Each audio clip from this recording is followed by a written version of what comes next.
नमस्कार, बहुत स्वागत है आपका। मैं हूं आपके साथ सुमित शर्मा। 2023 के महासंग्राम की बात होगी, लेकिन उससे पहले अशोकनगर से आ रही बड़ी खबर की बात कर देते हैं। अशोकनगर में लगी आग पर अपडेट आया है। टायर फैक्ट्री में एक नरकंकाल मिला है। टायर फैक्ट्री में आग पर अपडेट है। तीसरे दिन भी पूरी तरह आग नहीं बुझी है। तीसरे दिन एक नरकंकाल मिला। लापता नंदकिशोर का कंकाल होने की आशंका। फैक्ट्री के ग्राउंड फ्लोर पर मलबे में मिला है नरकंकाल। 3 अक्टूबर की शाम को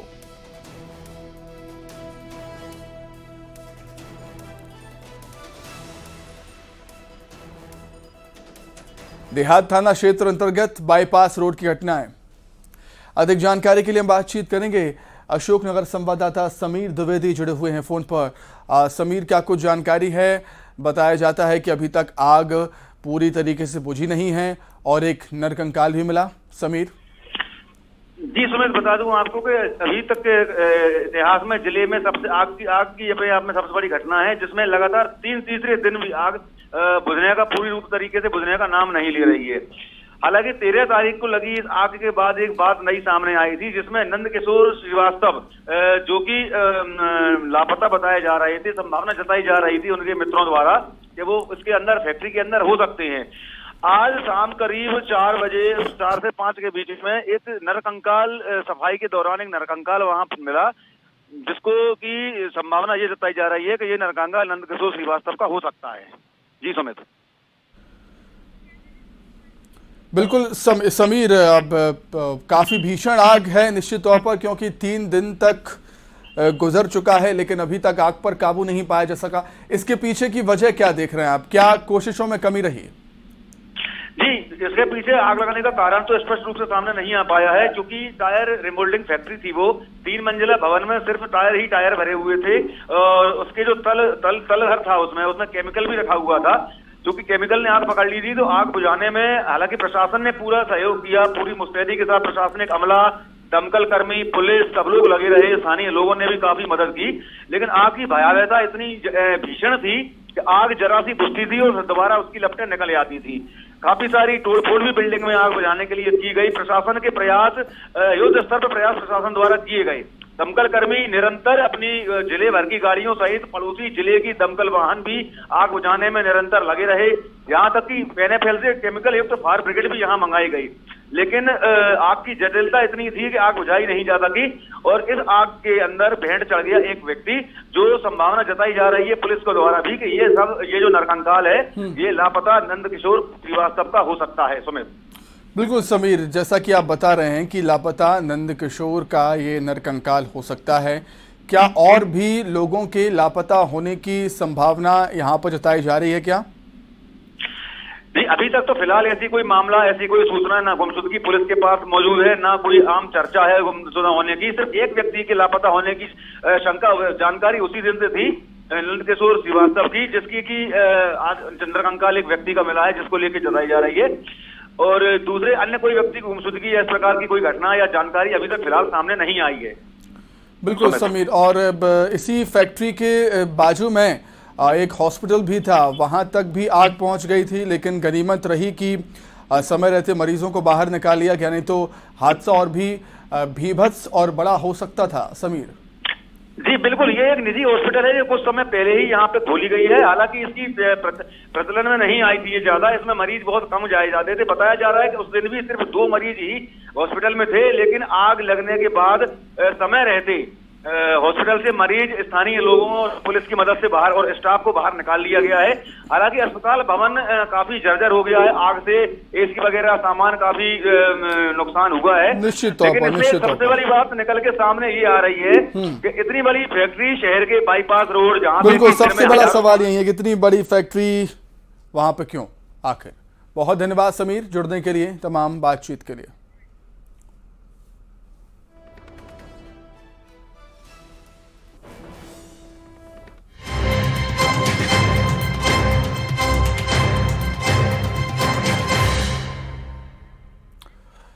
अब बात करेंगे सियासी खबरों की। चुनाव से पहले कांग्रेस को एक बड़ा झटका लगा। पूर्व विधायक यादवेंद्र सिंह नागौर ने पार्टी छोड़ दी है। सैकड़ों कार्यकर्ताओं के साथ बीएसपी में शामिल हो गए हैं।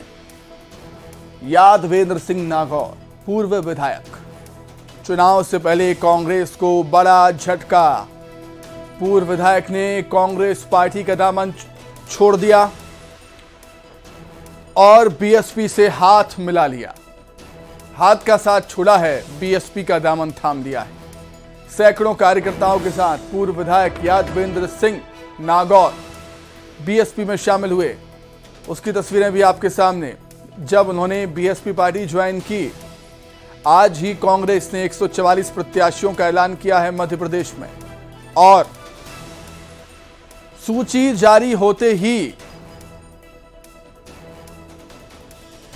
खलबली सी मच गई है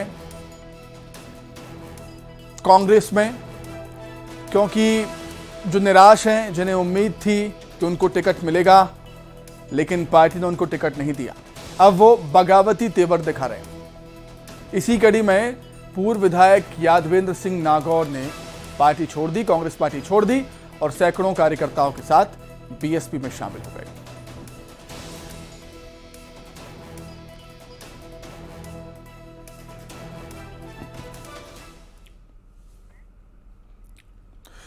तो नवरात्र की शुरुआत के साथ ही मध्य प्रदेश और छत्तीसगढ़ कांग्रेस ने अपनी अपनी सूची जारी कर दी है।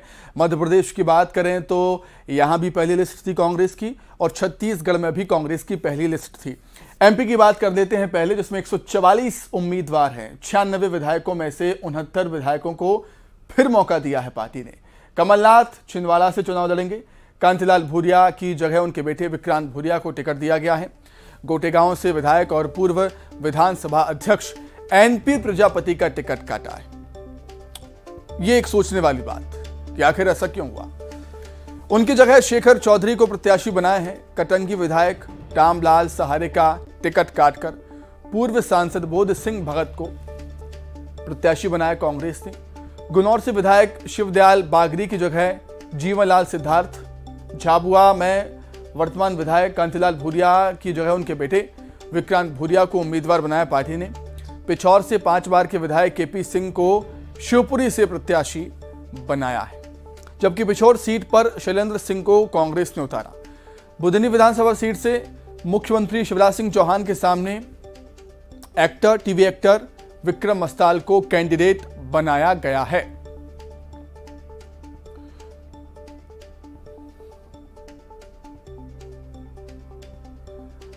तो कई जगहों पर तस्वीरें साफ हो चुकी हैं कि किसके सामने कौन होगा। कमलनाथ छिंदवाड़ा से चुनाव लड़ेंगे। रागीलाल जाटव करेरा, केपी सिंह शिवपुरी, हरि बाबू राय अशोकनगर, गोपाल सिंह चौहान चंदेरी, राव यदवेंद्र यादव मुंगावली, नीरज शर्मा सुर्खी, हर्ष यादव देवरी, सुरेंद्र पचौरी नरायवाली, गोपाल सिंह चौहान चंदेली कांग्रेस प्रत्याशी। वहीं प्रवीण पाठक ग्वालियर दक्षिण से कांग्रेस के प्रत्याशी हैं। तरवर सिंह लोधी बंडा से, सतीश सिकरवार ग्वालियर पूर्व से चुनावी मैदान में कांग्रेस के प्रत्याशी होंगे। वहीं यादवेंद्र सिंह टीकमगढ़ से चुनाव लड़ेंगे। किरण अहिरवार महिला प्रत्याशी कांग्रेस की जतारा से। लखन गनगौरिया। अब छत्तीसगढ़ की बात कर लेते हैं। सीएम भूपेश बघेल पाटन से, टीएस सिंहदेव अंबिकापुर से, अमरजीत भगत सीतापुर से चुनावी मैदान में। शिव कुमार डहरिया आरंग से मंत्री भी हैं। उमेश पटेल खरसिया से कांग्रेस के प्रत्याशी हैं। ताम्रध्वज साहू गृह मंत्री दुर्ग ग्रामीण से कांग्रेस के प्रत्याशी। मोहम्मद अकबर वन मंत्री कवर्धा से चुनाव लड़ेंगे। कवासी लखमा आबकारी मंत्री कोंटा से कांग्रेस के प्रत्याशी हैं। पूर्व प्रदेश अध्यक्ष मोहन मरकाम भी चुनावी मैदान में। सावित्री मंडावी भानु प्रतापपुर से कांग्रेस के प्रत्याशी हैं। रविंद्र चौबे कृषि मंत्री साजा से कांग्रेस के प्रत्याशी हैं। डॉक्टर चरणदास महंत सक्ति से कांग्रेस के प्रत्याशी हैं, विधानसभा अध्यक्ष हैं। विक्रम मंडावी बीजापुर से चुनाव लड़ेंगे। भूपेश बघेल, सीएम भूपेश बघेल पाटन से विधानसभा का चुनाव लड़ेंगे।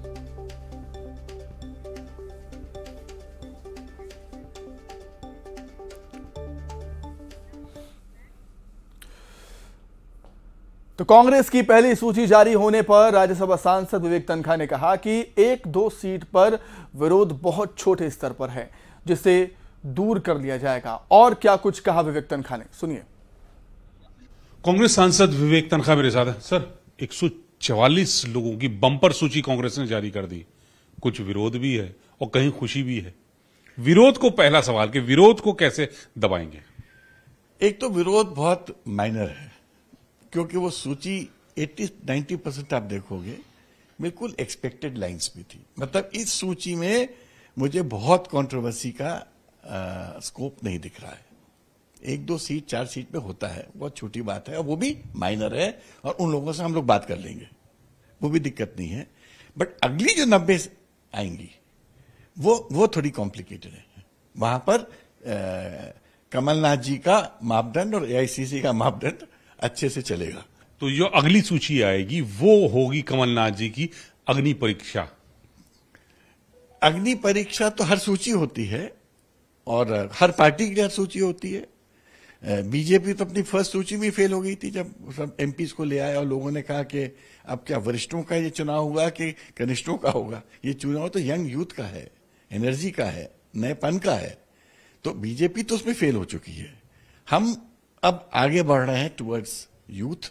कई यंगस्टर्स को, आईवाईसी के बच्चों को हम लोग ने इस वक्त टिकट दिया है। जबलपुर से जैसे एकता सिहोरा से जो आई है, ये यंग गर्ल यूथ कांग्रेस की, ऐसी रश्मि है। तो कांग्रेस इस वक्त अपनी यूथ विंग को आगे बढ़ा रही है, और मुझे लगता है अगली सूची में भी उस यूथ विंग के बहुत लोग सामने आएंगे। तो विवेक तनखा साहब कह रहे हैं कि युवाओं के भरोसे कांग्रेस है और जो वादा किया था उसे पूरा कर रहे हैं, और अगली सूची में भी युवाओं को मौका दिया जाएगा। हालांकि जो सूची होगी वो बहुत कठिन होगी। कमलनाथ जी की चक्की में महीन पीसीबी होगी। कैमरामैन जगदीश गौतम के साथ नई दिल्ली से अशरफ काज़मी, न्यूज़ 18।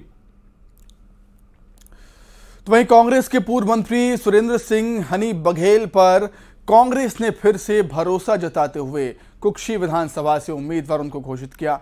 न्यूज़ 18 से बातचीत में हनी बघेल ने कैलाश विजयवर्गीय को फ्यूज बल्ब बताया है। उन्होंने कहा है कि उनके जैसे बुझ चुके नेताओं को बीजेपी ने मैदान में उतारा है। उन्होंने दावा किया है कि मैं 80,000 वोट से जीतूंगा। साथ ही उन्होंने दावा किया है कि मध्य प्रदेश में कांग्रेस 150 से ज्यादा सीट जीतेगी। हनी सिंह बघेल से बातचीत की हमारे सहयोगी मिथिलेश कुमार गुप्ता ने। आदिवासी चेहरों की बात की जाए तो बड़ा नाम है सुरेंद्र सिंह हनी बघेल। कांग्रेस से कद्दावर नेता है और कांग्रेस सरकार में मंत्री भी रहे। वर्तमान में कुच्ची से विधायक है। पार्टी ने एक बार फिर से इन पर भरोसा जताया। सबसे पहले तो विधायक जी बड़े बदले हुए नजर आ रहे हैं, तो क्या बदली हुई राजनीति भी नजर आ रही है इस वक्त मध्य प्रदेश में? देखिए, बदला हुआ तो हूँ नहीं, ऐसा ही रहता हूँ। कभी कुर्ते पजामे पहनता हूँ, कभी जीन्स टी शर्ट पहनता हूँ।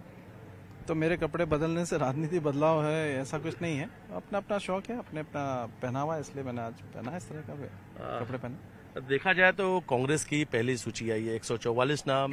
बीजेपी के राष्ट्रीय महासचिव कैलाश विजयवर्गीय कह रहे हैं कि ये जितने भी नाम है ये सब नाम फ्यूज है, फ्यूज बल्ब है। ये फ्यूज बल्ब को तो चुनाव लड़ा रहे हैं कैलाश जी को इंदौर से। जब दिल्ली में कुछ काम भेजा बचा नहीं तो मध्य प्रदेश में पहुंचा दिया। न दिल्ली के काम के हैं न मध्य प्रदेश के काम के, तो स्वयं फ्यूज हैं। तो अगर स्वयं फ्यूज है तो कांग्रेस की बात नहीं करें। कांग्रेस मजबूत है और ट्यूबलाइट की तरह जल रही है। फ्यूज तो वो स्वयं है। विधायक जी, अगर इस क्षेत्र की बात की जाए, खासतौर पे खुशी है, मंगवानी है, आसपास में है, हमने देखा है कि पलायन की जो तस्वीर है वो खासतौर पे ज्यादा नजर आती है।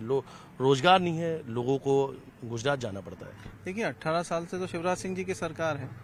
कोई ऐसी बड़ी योजना या रोजगार के अवसर मध्य प्रदेश में उन्होंने दिए नहीं। कुक्षी विधानसभा में कोई बड़ी योजना की नहीं। मैं जब विधायक बना तो 2 ध्वन सिंचाई योजना लेके आया, एक बार 1100 करोड़ की, एक। इसी के साथ ही फिलहाल इस बुलेटिन में इतना ही। खबरें लगातार जारी हैं। नमस्कार।